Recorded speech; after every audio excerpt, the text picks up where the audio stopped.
សួស្តីបងប្អូនទាំងអស់គ្នាបាទថ្ងៃនេះខ្ញុំមកចែករំលែកអំពីចំណេះដឹងមួយបាទតាក់ទងជាមួយនឹងកុំព្យូទ័ររបស់បងប្អូនចុចដំណើរការមកបាទវាឡើងមកជាប់បែបនេះអញ្ចឹងហើយអត់ដឹងថាចុចកន្លែងណាទៀតទេប៉ុន្តែបងប្អូនកលេចមកមើលណានៅលើ keyboard បងប្អូនអាចចុចសញ្ញាចុះឡើងបាននេះសញ្ញាព្រួយឆ្វេងស្ដាំឡើងលើចុះក្រោមបានបាទអូខេបន្ទាប់មកបងប្អូនយកពាក្យថា start Windows normal 11Y បាទចុចចូលកន្លោននឹងហើយតោះមកចុច enter នេះឃើញអត់ចុច enter រួចពឹបបាទបងប្អូនវាឡើងមកដំណើរការនៅលើ Windows របស់បងប្អូនណាបាទអញ្ចឹងបងប្អូនខ្លះគាត់ថាអីជប់អញ្ចឹងខ្ញុំគួរចុចមិនឲ្យទៅធ្វើមិនបន្តបាទអាចថាខូចហើយយកឲ្យជាងធ្វើបាទថ្ងៃនេះ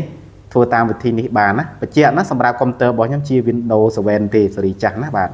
អូខេអញ្ចឹងឡើងមកហើយណាបាទហើយបងប្អូនទាំងអស់គ្នាសូមជួយចុច Subscribe ទៅលើ Channel YouTube ខ្ញុំម្នាក់